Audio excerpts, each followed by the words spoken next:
Right then guys, it's PSL here, and I'm here for part 15 in my Grand Prix Manager 2 series, managing Jordan. And here we're going to start the third season, the 1998 season. The year that I was born, so finally we've got to my birth essentially, or we will get to later on down the season. But first of all, there are two big things which I do need to talk about in relation to this series. And first of all, it's the future of this series. Because essentially, this series is kind of done. I mean, by and large, we've taken Jordan, which were a midfield team at the start of this series. Then we massively outperformed ourselves by abusing, arguably over-abusing, the do-or-die qualifying instruction. Although, well, we did over-abuse it, but it's a genuine game mechanic, so, you know, it's arguably I over-abused it, but it's also bad design, really. Although, to be fair, the game's 21 years old, so I'll cut it some slack. But anyway, the series is kind of done, because we've taken a midfield team, outperformed ourselves in the first season, won the championship last season, so that's it. Essentially, we're done. We've achieved the main aim. I'm still going to do this season, because this is kind of the more title defense season, but the future for this series, because as a viewer, I would kind of be thinking right now, what's the point in watching the remainder of this? Because I've already seen him win the championship. But once I've done the 1998 season in this series, I reckon that's it. There's no point dragging this series on endlessly, because I've got lots of other series going on at the moment and lots of other videos planned for my channel. And this is, it's not really getting in the way, but it's kind of finished essentially, and you know, it's not the most popular series on the channel, so there's no point dragging it on endlessly for no reason.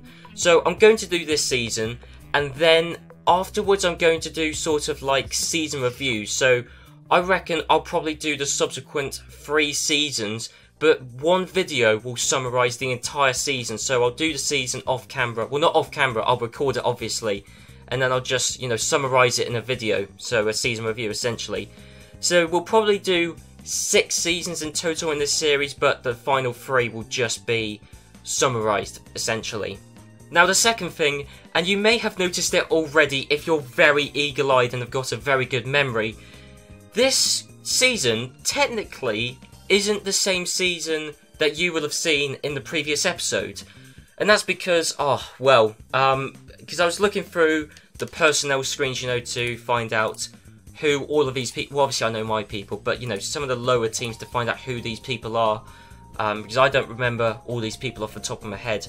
So I've got it written down on a piece of paper, which I'll go through in a second, who everybody is from each team, and you know, the sort of quality and the sort of standard we're talking about. So when I was going, because to check the stuff I don't know about, to give myself and you guys any sort of context as to the skill of the person, I find out who they were with at the start of the career mode. So I went and, you know, made a blank save, you know, went to the start of the season to find out all these people who I didn't know about, especially the SimTech people as well, because obviously they're brand new. And unfortunately, when I went to go back to this game save, instead of clicking open, I accidentally clicked save on the blank save, you know, the start of the season. I don't want to click save again. I don't want to exit either. Okay, that's fine. But I accidentally clicked save, and it doesn't pop up with, are you sure you want to save? It just saves. And it automatically saves on either the last file used or the last file saved on, which was the one, you know, the one to start the third season. So it erased over that. Of course, I've got backups, so I was able to restore a backup, and that means I had to do the final 2 races again. So that's fine. I was able to get back to this point, and here, you know, here we are. I was able to, you know, get back to this. But the problem is there are a couple of things which do change. You know, even though I loaded up the same game save and had to redo the last couple of races to get back to the, you know, the actual game save, which, you know, I overwrote with the start of season 1, stupidly. But a couple of things do change. There are a few things which seem to happen randomly at the end of the season. So you may notice, I'll go through it a bit later, but for example, Sauber are using a different engine than they were meant to. They were meant to be using Heart engines, they're actually using the engine that they always have done in this series, which is good actually. If anything, it's given Sauber an upgrade, so I'm actually slightly happy about that. It was actually a pain in the ass because I had to redo, go through the final 2 races of the season again. I had to do that so many times because there was one, because it was like going through alternate universes. It was weird. There was one where 40 had Ferrari engines, which, yeah, if that happened in the actual career mode season, I wouldn't mind. But I don't want to go, oh, here you go, guys, here is the 3rd season, even though it's completely different from the one that you last saw. I tried to get one which is very similar, and this one is, as I said, apart from Sauber's engine being different and a couple of other things, it's basically the same, essentially. Other weird things that happened, Benetton at one point had Ford engines, another one they had Yamaha engines. There were some seasons where Simtek didn't turn up, like literally no team replaced the bankrupt Ligier. So Simtek, there was some which Simtek didn't turn up for. There was one where Ligier came in, like Ligier replaced themselves a few months after going bankrupt. But yeah, no, basically I was able to get back to a career mode which is very similar to the one which which I left you off at. Apart from Sauber's engines being slightly different, because that's a slightly significant difference, the only other big, substantial, noticeable difference really is the calendar. Because I'm pretty certain that FIA decide the calendar at the end of the last race. Belgium and Britain, which we saw in the previous episode, the Belgian Grand Prix and British Grand Prix, they were taken off the calendar. Controversially, it was unbelievable that they were taken off the calendar. 2 of the most popular historic tracks and Grand Prix in the calendar, and were taken off. It was unbelievable. Unfortunately, I wasn't able to replicate that, so instead we got a calendar change which is slightly different. It's the Canadian Grand Prix. Montreal has been replaced by the Pacific Grand Prix at Ida. That's the future of the series discussed. That's the slight discrepancies in this version of the 3rd season. But yeah, essentially, by and large, that's the future of the series, and this season is essentially the same as the one that you saw before. So let's go into the rules actually, because let me remind you of the brand new rules for this 1998 season. So the EMS has been limited, doesn't really affect me whatsoever. The front wing has been limited to the double front wing. I don't think that impacts me whatsoever. But then here are the big rules, because these I know definitely will make a difference. As we know, the engine size was reduced, which isn't particularly great for us because we've got Renault engines which are slightly heavier, but either way, Renault, we've still got one of the most powerful engines. It's just the power advantage we had has been lessened slightly. And then, as you can see, the advanced steering and semi-automatic gears driving aids have been banned. But to compensate for that, the legendary active suspension driver aid has been legalised and now everyone can use it. And let me just see what our situation is, because, well, the first race in the previous season was quite weird. I mean, McLaren won it. I know you can attribute that to a couple of different things, such as the fact I don't actually have a setup for Jerez. I think Jerez is one of the few tracks I don't have a setup for. Well, I don't have an Adelaide setup either, or a Kyalami one, I don't think. But I don't have a Jerez setup. I had to use an Estoril setup instead, or a Catalonian one. I can't remember which now.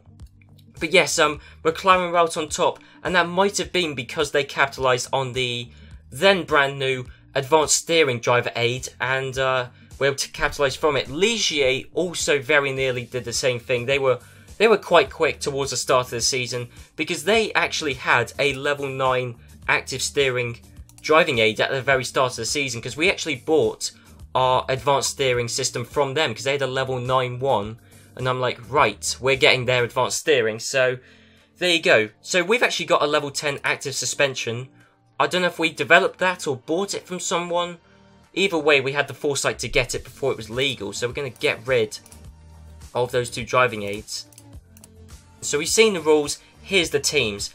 Now this is quite simple actually. Jordan, we're exactly the same as we were last season, using X, Williams and Benetton personnel. Panis is still there. Take and UA I might just get back, because why not really? The only difference is that we've got Gerhard Berger as our driver number 1. Gerhard Berger, what a brilliant driver. Let's take a look at his driving stats actually. There you go, Gerhard Berger, pretty much an all 5-star driver. So finally, Jordan, we've taken Jordan from a midfield team to a championship winning team to now a championship winning team with a championship winning driver. Yes, I know Gerhard Berger, he never won the Drivers' Championship in real life, but he is of the quality to be winning it, whereas Barrichello was just in the right team at the right time and was better than Panis. Not to say Barrichello's bad, but compared to Berger, I mean, look at Gerhard Berger.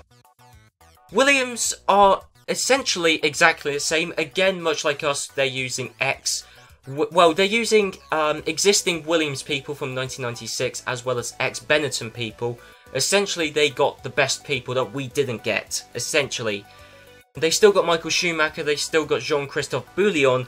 However, strangely, maybe this is to save money, because he didn't do that well last season, Williams have replaced Damon Hill with Johnny Herbert. Now, Ferrari are exactly the same as they were last season, using Ferrari and ex-Jordan people. If you do want to know sort of the skill of the personnel of people that every team has, because if it's the same as it was last year, I'm just going to say same as last year. And if you do want to know the skill levels, then I talk about it more in depth in the first episode in the second series, or in the second season earlier on the series. I think it'll be part 8, so if you want to find out the skill level of these people, yeah, you're better off looking at that, because essentially I'm just going to say that all of these people are the same, because they are. They've got the same personnel, same drivers, they've still got Katayama, and fair enough, Katayama did brilliantly. Actually, that's one thing I haven't talked about actually, is last season, because last season was phenomenal. Katayama, I would have to say, was the surprise of last season. Arguably, the driver of last season. He certainly was phenomenal. And McLaren are exactly the same as last season. Same personnel, same drivers, same engines, same everything. It's exactly the same team. Benetton. Good old Benetton. This is interesting. Essentially, they're using the same personnel as they did last season. The only difference is that this season they're using Dieter Gundel as their chief engineer, who originally was McLaren's chief engineer. So they still got someone good in that role, but just, you know, not quite as good as, well, certainly as they had in 1996. They've still got Mika Häkkinen, although Häkkinen has been promoted to the driver number 1, replacing Gerhard Berger as the team's driver number 1. They still got Marc Genet. I mean, Marc Genet, he did an admirable role last season because he did a few races. Genet, brilliant in qualifying, held up Gerhard Berger at the Belgian Grand Prix, but still, Genet, his race pace was okay, his qualifying pace was unbelievable, sort of like Jarno Trulli, actually, but the point is, Genet did well last season, and he's been rewarded with staying at the team for this season. Now, here's where it gets interesting. Rubens Barrichello is Benetton's driver number 2. So essentially, all ourselves and Benetton have done is we've swapped our driver number 1s. Who's the next team? Sauber! Yes, Sauber! They are looking very good indeed. Or certainly good compared to how they have been in recent years. Their drivers. They've got some very, very good drivers. They've got Heinz-Harald Frentzen as their test driver, and looking at the driver ratings, arguably Frentzen should be the driver number 2, because Martin Brundle, my beloved Martin Brundle, my favourite Formula 1 pundit, my favourite Formula 1 co-commentator, Martin Brundle, he was brilliant for us when he drove for Jordan in the first season. He was better than Barrichello, but his driving stats, they have deteriorated, seemingly.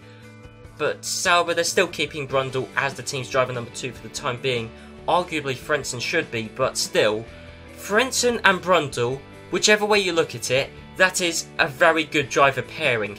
But to combine those two drivers with Damon Hill, the real-life 1996 Drivers' Champion.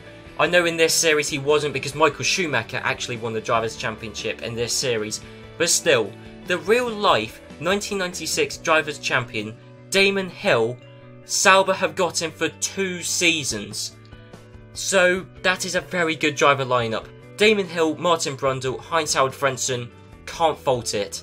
And also they're using Ford engines, they're using the same engines as they have done the previous 2 seasons.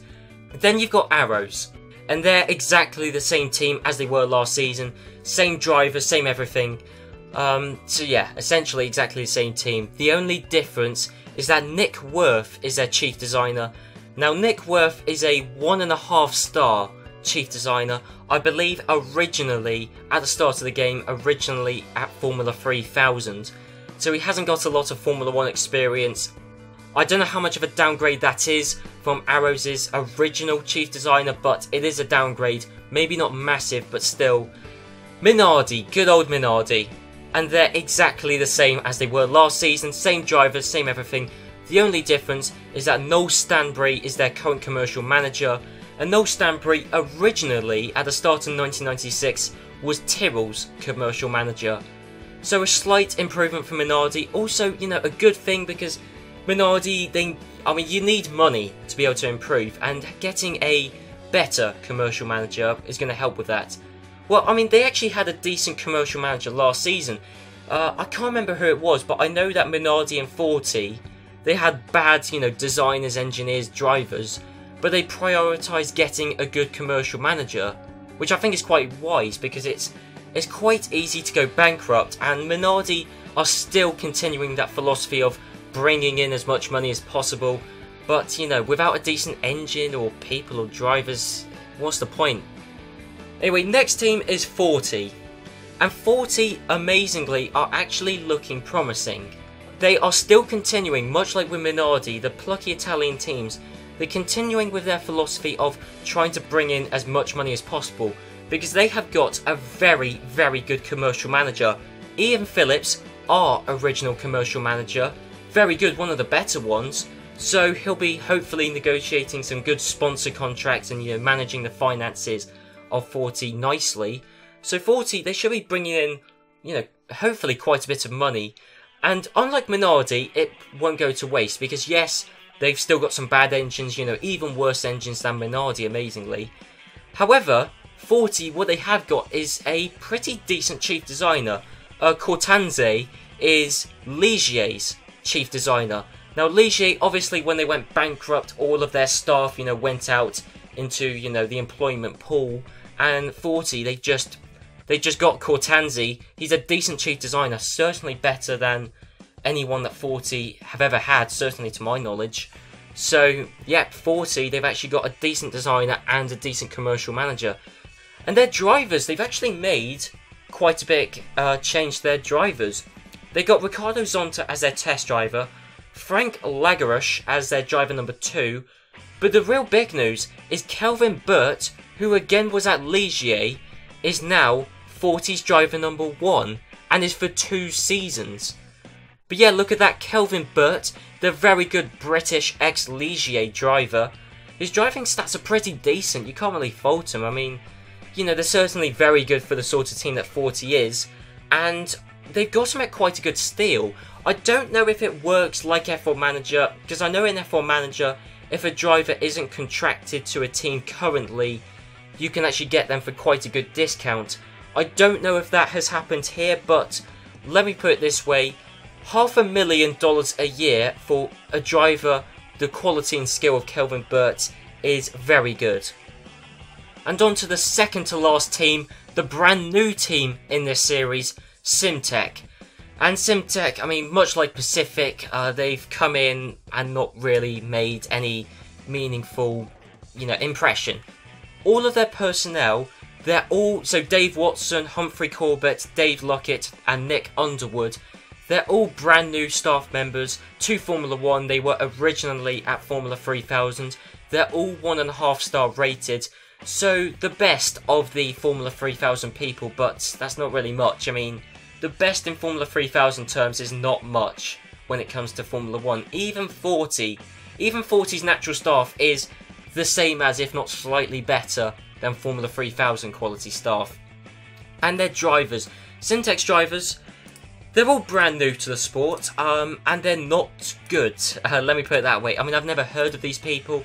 I don't know if these guys ever raced in F1. Well, I'm looking at it, and apparently so, because it says that they've all got races in their career, but when obviously with me being born in 1998, I mean, if these guys raced when Simtech were actually in Formula 1, or certainly around that time, I wouldn't know.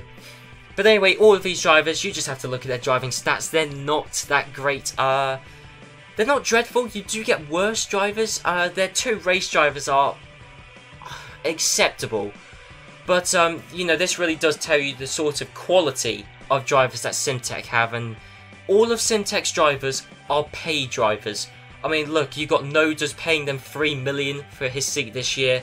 I don't even want to bother pronouncing the Italian guy's name. He's paying them $2 million a year for his seat.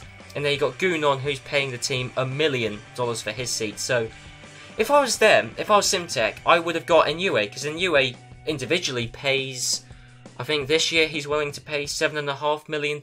So, I've just got him. Because he's got experience with the championship winning team from last season. I mean, that alone is worth a lot of money. And I think his driving stats are probably comparable to these guys, to be fair.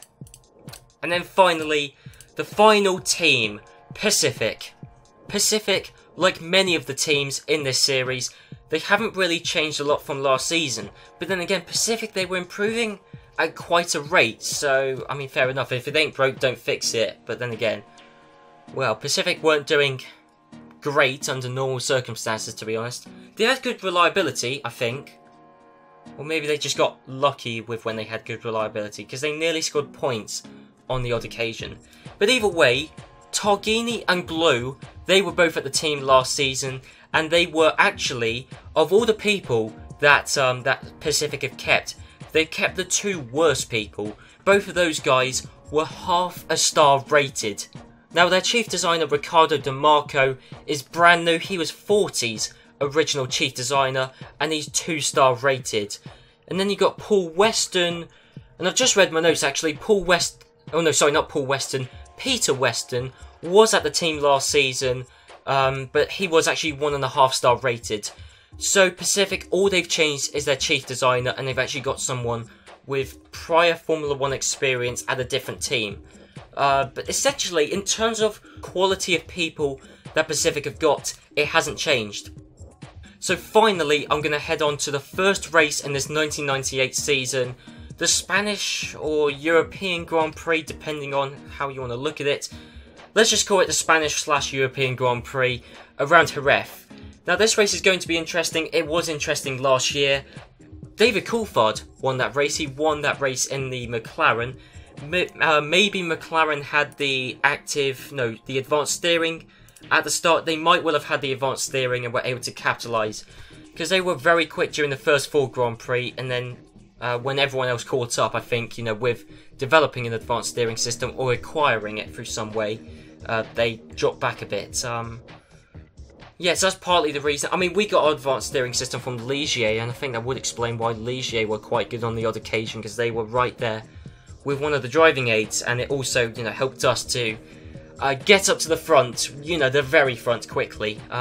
So yeah, whether anybody's got the active suspension could determine, or it could produce a very strange running order compared to the remainder of the season, because it could depend on, who has the only legal driving aid and the level at which it's at. And also another thing that's going to make this race interesting, purely from my perspective, is that I don't have a Jerez setup.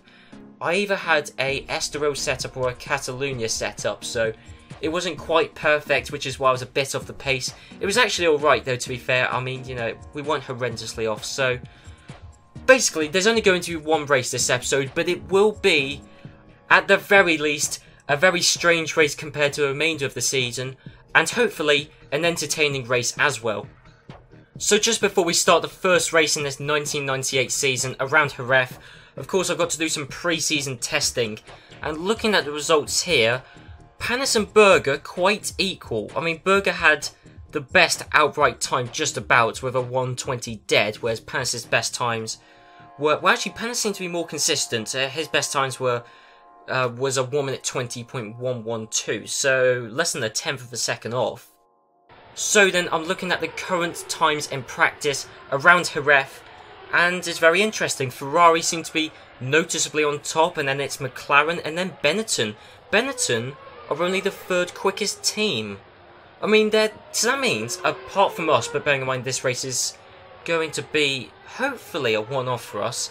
So excluding us, Benetton are the worst team with a kind of a partner engine deal.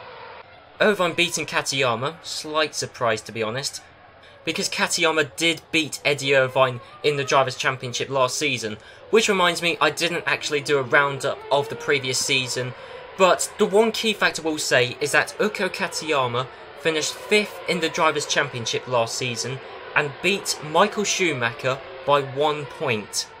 So Katayama, he's not someone to underestimate, he is a very good driver, won the Canadian Grand Prix last season, so there you go, and Irvine beating him logically isn't that much of a surprise, but I mean Katayama's got brilliant form the past season. And then Williams are 4th quickest team at the moment, of course this is only practice. Williams are the 4th quickest team, Johnny Herbert surprisingly beating Michael Schumacher, although only by 14 thousandths of a second.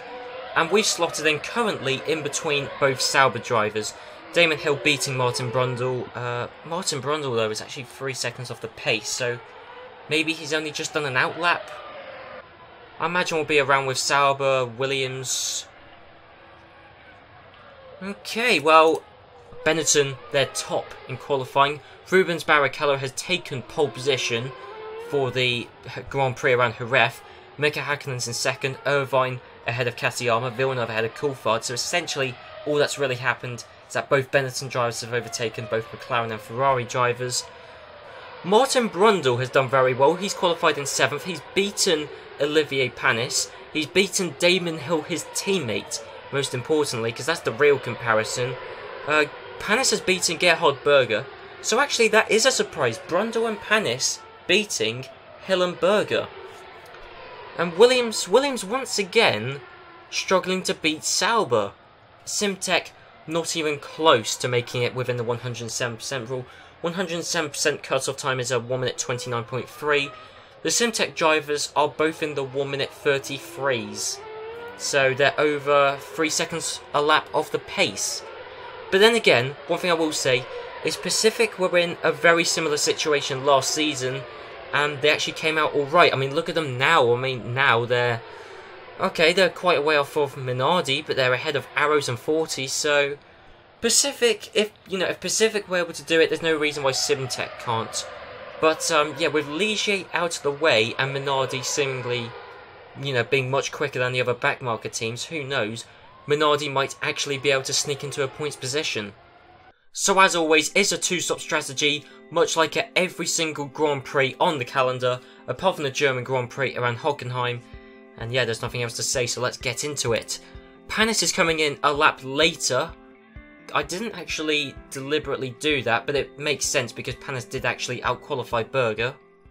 The 1998 Spanish/European Grand Prix around Jerez is underway. Very fast then, but both Benettons already extending out an advantage. As you can see, you've got the leading Benetton driver, Rubens Barrichello. He's already pulling away from Mika Häkkinen actually, and Häkkinen seems to have opened up a bit of a gap on the Ferrari driver, but yeah, the top 6 are pulling away because you've got both McLarens, and then behind that there is a noticeable gap between Coulthard and the driver in 7th place, so I believe it's Martin Brundle. Right, Barrichello's coming into the pits very early, lap 12 he came into the pits, so Coulthard. We haven't actually made up any places, so we're actually more than a pit stop behind Barrichello and Coulthard. Currently, Häkkinen's in 1st, Irvine 2nd, Barrichello in 3rd, but Barrichello is definitely doing a different pit stop strategy. He probably is doing a 3-stop by the looks of it, whereas I think everyone else is doing a 2-stop. And then you've got Kelvin Burt, the former Ligier driver, driving for 40. He's retired. Who knows? Irvine's coming into the pits. Okay. Barrichello's overtaken Irvine. Okay. So it looks like it's going to be a Benetton 1-2, but apart from Barrichello's different strategy, nothing is really happening. Häkkinen's coming into the pits, and he's going to come out and he's still ahead of Barrichello. I thought so. I thought Häkkinen was a pit stop ahead of Barrichello. Has Häkkinen retired? Oh no, okay. It just came up with a load of dashes next to his name, so I thought he might have retired then. The stop took longer than planned because of a jammed wheel nut. Once again, Olivier Panis is getting the bad luck. So we're coming up to the final few laps of this Grand Prix. Giancarlo Fisichella's retired. But this has been a pretty boring Grand Prix. Panis has retired come the end, but it doesn't really make any difference. We weren't in a points place. We're still not in a points place.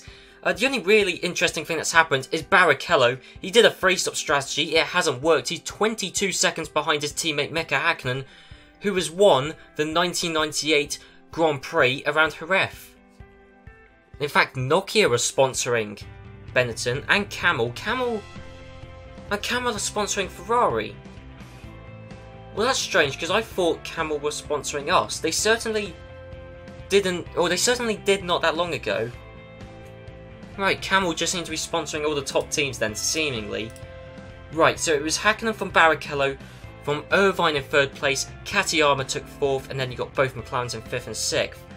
So, what can we conclude from this race? Benetton are the quickest team, Ferrari the 2nd quickest team, McLaren are the 3rd quickest, Sauber are the 4th quickest, and Williams are the 5th quickest. That is without counting us, because we don't really know where we slot into that. We should be 1st or 2nd. I'll be amazed if we're not in the top 3, to be honest, because Ferrari do seem to be very quick. I don't know what they've done, but they've done something. Oh, Panis, you spun off. Panis. I thought 1998. It's going to be a new start for you. You were going to stop spinning off, but no. You had to spin off with just, what, 7 laps left to go. And he did 200 laps in pre-season testing, so he hasn't really got an excuse. The next episode we'll be kicking off with the Brazilian Grand Prix around Interlagos, and the team has no excuses heading into this race, because in previous experience around this track, Interlagos has been one of the kindest Grand Prix to me in this game, so if we can't do well around Interlagos, we're not going to do well anywhere, to be quite honest. So yeah guys, I'll see you then.